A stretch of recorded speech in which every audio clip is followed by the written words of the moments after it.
अर्जुन एक छोटे से गांव में रहता था। उसका परिवार गरीब था, लेकिन अर्जुन हमेशा ईमानदार और मेहनती रहता। वह अपने छोटे से खेत और शहर के बाजार में काम करके अपने माता पिता का पेट पालता। पैसा कमाने के लिए झूठ बोलना आसान है, पर मैं कभी भी ईमानदारी नहीं छोड़ूंगा। अरे अरे अर्जुन, तू क्या अकेले बैठे बातें कर रहा है रे? कहीं पागल वागल तो नहीं हो गया? अरे नहीं रे, पागल नहीं हुआ हूं मैं। बस अपनी ब्रेन टीम से मीटिंग चल रही थी। Brain team? तेरे दिमाग में भी ऑफिस खुल गया क्या? हाँ भाई, एक सोचता है खाने के बारे में, दूसरा सोने के बारे में, और तीसरा बस बेवजह टेंशन लेता है। हाँ, चल रे चल, खाना खाते हैं, बड़ी भूख लग रही है यार। और माँ भी पूछ रही थी, अर्जुन आजकल घर क्यों नहीं आता तू, खाना ठंडा हो जाता है। अब दोनों दोस्त पेट की भूख मिटाने के लिए घर की ओर चल पड़ते हैं। लो आ गई जय वीरू की जोड़ी। अरे अर्जुन, बहुत दिनों बाद आए, क्या हुआ? सब ठीक तो है ना? हाँ आंटी, सब ठीक है। बस काम के कारण समय नहीं लग रहा था, कभी खेत में तो कभी बाजार में। अच्छा ठीक है बेटा, और तुम्हारी माँ का क्या हाल है? माँ भी ठीक है, बस उनके घुटनों में दर्द रहता है। अब सर्दी आ गई है तो दर्द शुरू होने लग गया है। अच्छा कोई नहीं बेटा, हो जाना ठीक, मैं अपनी दवाई दे दूंगी, मेरे पास पड़ी है घर में। चलो अब तुम लोग खाना खा लो। हाँ माँ, जल्दी से खाना डाल दो, बहुत बहुत भूख लगी है। माँ, मैं चला अर्जुन के घर, आज रात उनके घर सोऊंगा, सुबह फिर काम पर चला जाऊंगा। ठीक है बेटे, ध्यान रखना अपना। अरे आंटी जी, कैसे हो? और बताओ, सब ठीक है ना? ठीक है बेटा, तू बता अपना और अपने घर का भी ठीक तो है ना?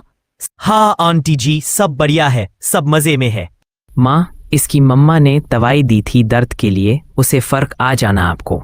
फर्क तो बेटा आ जाता है, पर एक दिन बाद फिर से वही हाल होता है।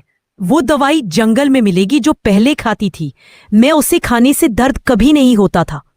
अब जब से गिरी हूं तब से दर्द शुरू हो गया है। आंटी, मैं और अर्जुन जाएंगे, वो दवाई लेकर आ जाएंगे, आप हमें बता देना वो कैसी दिखती है। ठीक है बेटा, अब तुम लोग खाना खाकर आराम कर लो।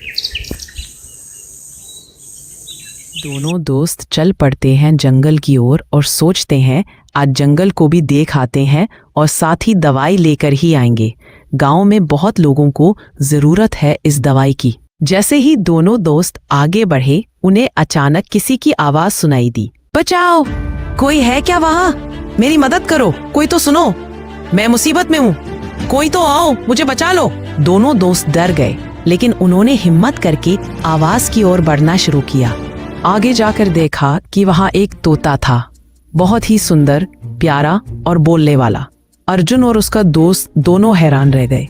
उन्होंने सोचा, क्या ये सच है या कोई सपना? मैं यहाँ फंस गया हूँ, मुझे बचा लो, मुझे कोई खा जाएगा, मैं आपका हमेशा आभारी रहूंगा। अरे अर्जुन, ये क्या बोलने वाला तोता? चल इसकी मदद करे।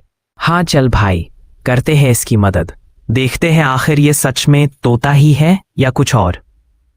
रुक प्यारे से तोते, मैं करता हूँ तेरी हेल्प, डरना मत, तुम मुझे अपना दोस्त ही समझो। उसके बाद अर्जुन पत्थर से पिंजरे को तोड़कर तोते को आजाद कर देता है। दोस्त, तुम दोनों ने मेरी जान बचाई, तुम लोग अच्छे हो, आज से तुम दोनों मेरे दोस्त हो। ठीक है दोस्त, पर तुम बोलने वाले तोते हो, पहली बार मैंने देखा कि कोई तोता इतनी साफ सुथरी भाषा बोलता है। मैं जादुई नगरी से आया हूँ, चलो दोस्त, मैं तुम्हें अपनी जादुई नगरी दिखाता हूँ, आओ मेरे पीछे चलो तुम दोनों। जादुई नगरी, इसका मतलब मेरे दादू जो कहानियां सुनाते थे वो सच थी क्या? सच में ऐसा कुछ है? उसके बाद दोनों दोस्त तोते के पीछे पीछे चल पड़ते हैं। थोड़ी ही देर में उनकी आंखें फटी की फटी रह गई। सामने एक विशाल और चमकदार नगरी दिखाई दी, जो पूरी तरह जादुई थी। इसकी दीवारें सोने की चमक बिखेर रही थी। अरे बाप रे, ये क्या है? ये तो कोई सपना लग रहा है। नहीं जी, ये सपना नहीं, ये तो सच है, ये है सपनों का महल। चलो अंदर चलते हैं।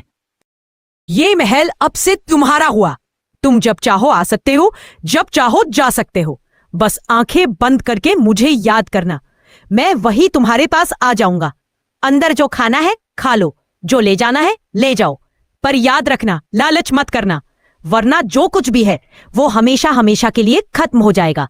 अब मैं चलता हूँ, तुम दोनों अब अपने पलों का आनंद अगली लो। सुबह गांव में एक अलग ही जादू सा हो गया। अर्जुन और अंकुश का घर अब घर नहीं रहा, वो तो एक बहुत बड़ा महल जैसा बन गया था। गांव वाले देखकर हैरान रह गए, इतना बड़ा घर कैसे बन गया? ये तो गरीब थे, अब इनके पास सब कुछ आ गया। अब गांव वाले आपस में बातें करने लगे। कोई कहे जादू हुआ है, तो कोई बोले इन दोनों ने कोई खजाना पा लिया है। धीरे धीरे ये बात पूरे गांव में फैल गई और आखिर बात गांव के जमींदार तक पहुंच गई। जमींदार ने तुरंत अपने नौकर को भेजा और कहा, जाओ अर्जुन और अंकुश को मेरे घर बुलाओ, मुझे इनसे कुछ बात करनी है। अरे क्या बात है अंकुश और अर्जुन, तुम लोगों ने तो कमाल कर दिया। रातों रात खुद ब खुद इतना बड़ा घर बना लिया।